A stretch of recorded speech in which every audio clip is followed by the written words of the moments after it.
Hey guys, how are you? So today we're going to be going over Genesis 34. So now Genesis 34 is a chapter in the Bible that is has a lot of hard and dark topics to discuss that plays out in this chapter, some barbaric things that happen. And so, but we're going to cover it, right? And we're going to do it in a manner that is in keeping with a Bible study, and also keeping in mind that there are young people that watch my posts, because this is posted to several different social medias. And so I want to be mindful of that. So I'm not going to be as descriptive, but I will be presenting this in a way that you guys can follow along and understand what I'm saying without me saying it, you know. And so, child, if you have any problems, just inbox me and we'll talk about it. But you shouldn't, unless there might be a communication issue, which or a language issue, which I could understand. But if not, I think you should be able to follow along. So Genesis 34 is about Jacob and Leah's daughter Dinah, and it accounts a very bad situation that played out with her, and which led to other serious events. So we are going to go straight into it. Genesis 34, verse 1 says, Now Dinah, the daughter of Leah, whom she had borne to Jacob, went out to see the women of the land. And now this by no means is an unusual situation for a young person to want to go out and explore, their surroundings outside of the supervision of their parents and the safety of their home. We've all been there as teenagers and young adults. We wanted to stretch our legs, strut our autonomy, and just go out on our own and experience the world, right? But the problem is that the area in which they were living in was a pagan area, and there are dangers that came with living around these types of people.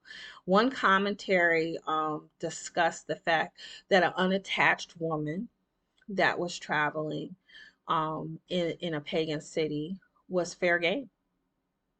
She was fair game for the desires of any man that wanted her. We're talking about a group of people that had low morals, right?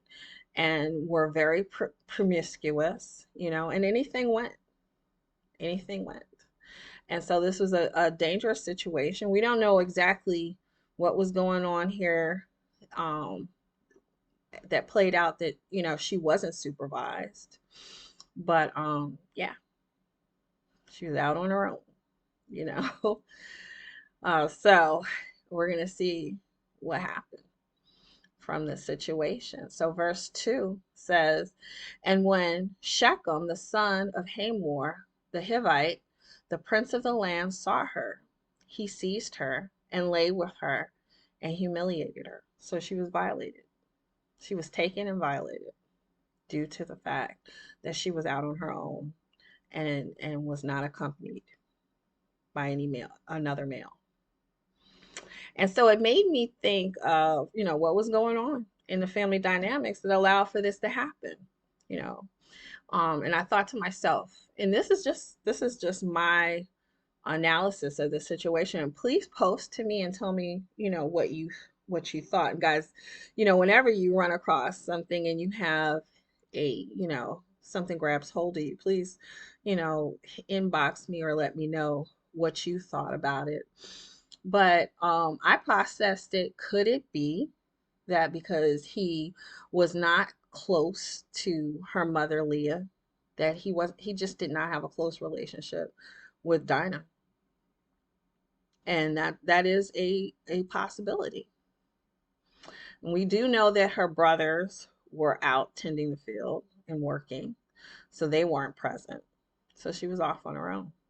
And that's what happens when that's a possibility of happening when our kids are out, especially our girls, our young women are out on their own, there's a potential for danger, even till the today, present day. We hear about it all the time, where kids are things bad things happen to kids, you know. And this also just made me think of the importance of men. Men, you guys are so important, you know, in the lives of your children. Fathers, you know, be there, show up for your kids, especially for your daughters. They need you. They need your supervision, they need your protection, they need your guidance, you know. In my own life, you know, I unfortunately did not have a relationship with my father growing up, and I had some hard times, you know, because of it. And so please, even if you're not close to the mother, and there's some type of situation going on, you know, maybe the love is gone out of your relationship, you guys no longer want to deal with one another, still show up for your kids. Still show up for your kids, and don't let anyone ever tell you that you are not an integral part of the life that you created. Okay? So, enough lecturing. Let's go on. And so we're down at verse 3, and it says, and his soul was drawn to Dinah, the daughter of Jacob. He loved the young woman and spoke tenderly to her. No. Okay, no. This was not a loving act. This is a pagan's account of him falling in love. He saw the object of his desires. He took it and had his way with her. Um, there's no love here. You know, this is just all fleshly lust. You know, he was no courtship. He doesn't know this woman at all.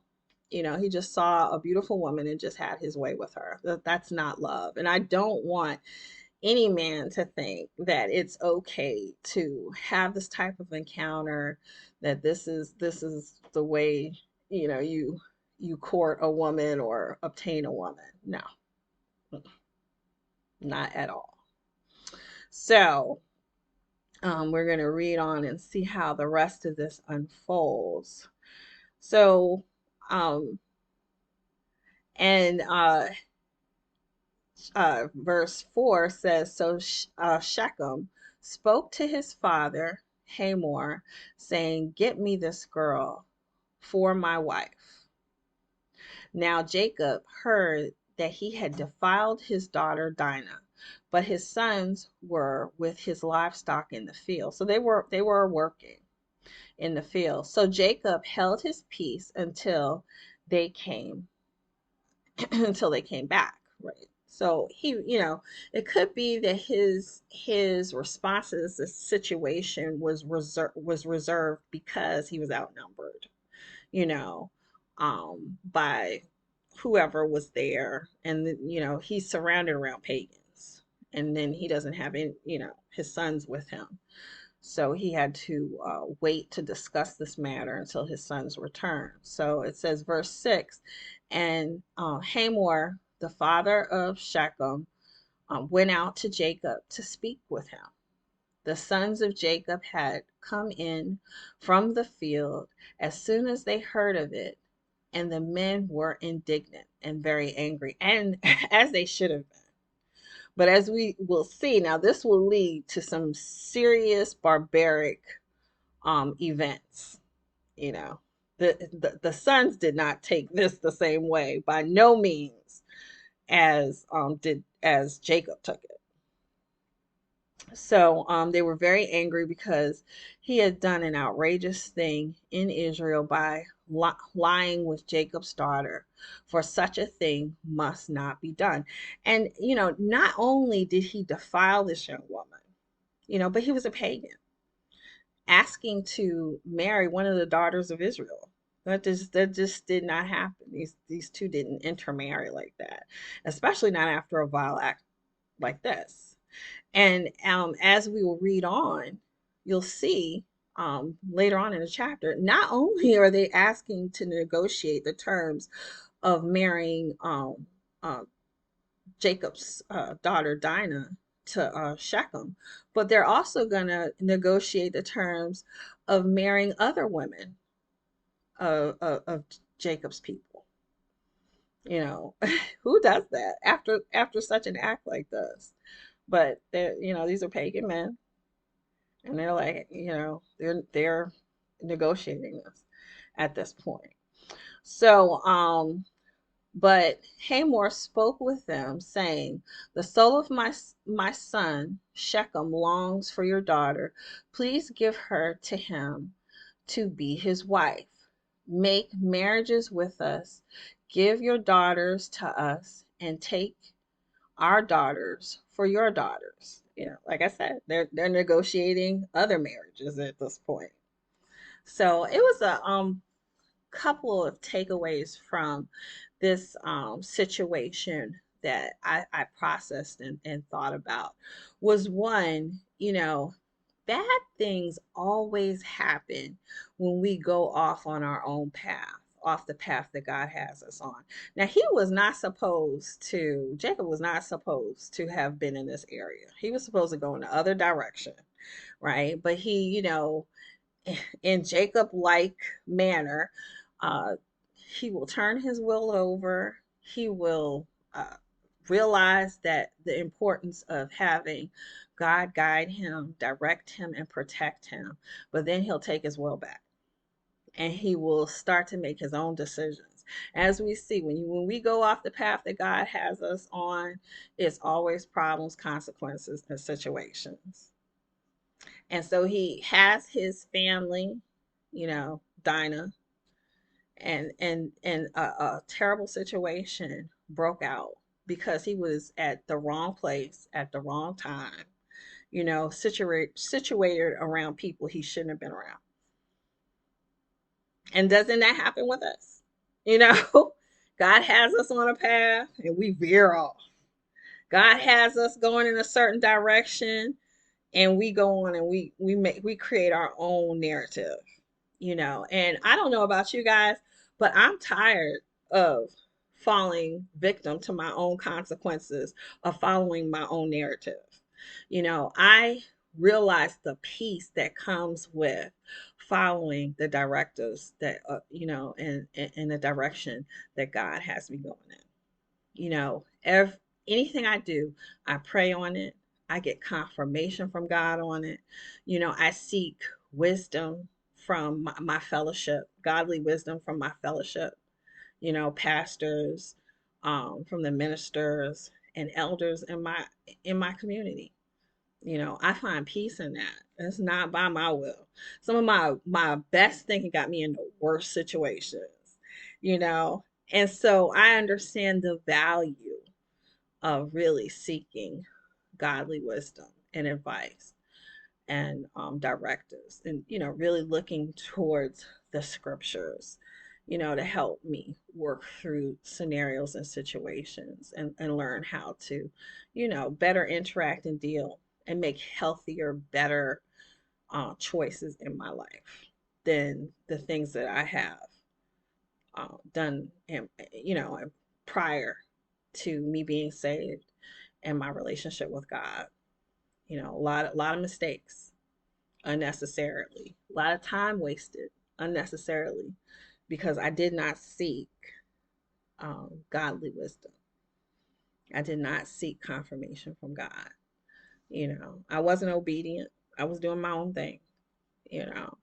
And so, if nothing else, I truly believe that this story, if you could not connect with anything else, can you connect with that? Can you not understand? Can you not feel how this can play out in your life? It hasn't already happened. When you go outside the will of God and you run into problems and complications, and where we have to go, we got to go back to God. You know, with, hey, God, I messed up. I didn't seek your advice. I didn't seek your guidance, and now I need help. You know, and then we have to wait on God to readjust everything, and put things in place to get us back right back on the very path that he put us on. So now we wasting extra time. You know, when we should have just gone ahead and did what God had purposed us to do. So that's just my take on it, you know. And then, also to, again, I can't stress anymore, men, it is important to be there for and available for your children. Be there for your children. Show up for your kids. So I hope you guys enjoyed this chapter. I really did. And if you continue on and read, there's a lot of other things that play out. This deep chapter. It has a lot in it. And read ahead, and we will meet back up next week and process it. Until then, be blessed. Bye now.